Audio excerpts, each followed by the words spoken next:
In 1978, Jingsheng wrote The Fifth Modernization, which said, without democracy, China couldn't truly modernize. He also wrote a magazine identifying Deng Xiaoping as the new dictator. 3 days later, Wei was arrested for his actions. This is an abomination. It's just a society which had the right to speak freely. In 1979, Wei was charged with having passed secret information concerning the 1979 Sino-Vietnamese War to a foreigner.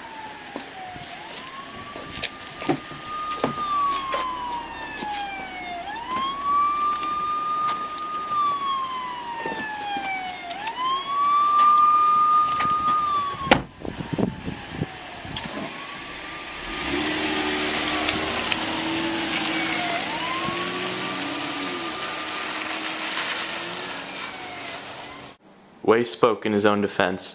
He was sentenced to 15 years in prison. Criticism may not be beautiful or pleasant to hear, nor can it always be completely accurate. If one insists on a criticism being pleasant to hear, and demands its absolute accuracy on pain of punishment, this is as good as forbidding criticism and banning reforms. In such a situation, one might just as well defy the leadership outright.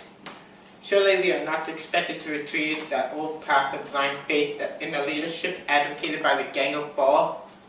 Naturally, criticism should have substantial factual basis, nor should we tolerate personal attack and malicious slandering. This taboo was one of the principles hired by our publication as our introductory opening statement to our readers' demonstration. If the prosecution fears that in this respect I did not do enough, I am willing to accept the criticism put forward by the prosecution or anyone else. That concludes my defense address. Thank you, Mr. Jingsheng. You may have a seat. Mr. Jingsheng, please stand for your sentencing. I have reached my verdict. This court finds Mr. Wei Jingsheng guilty of the charges that were brought upon him. I am sentencing Mr. Jingsheng to 15 years in prison with no parole. Court is dismissed. For 5 years, Wei was put into solitary confinement. Let me out!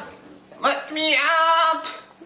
In 1993, Wei was released from prison, but he didn't stay a free man for long. Less than 6 months later, he was returned to prison. Yeah! Hey! Let him go. After his release, Wei was given numerous human rights awards. Thank you.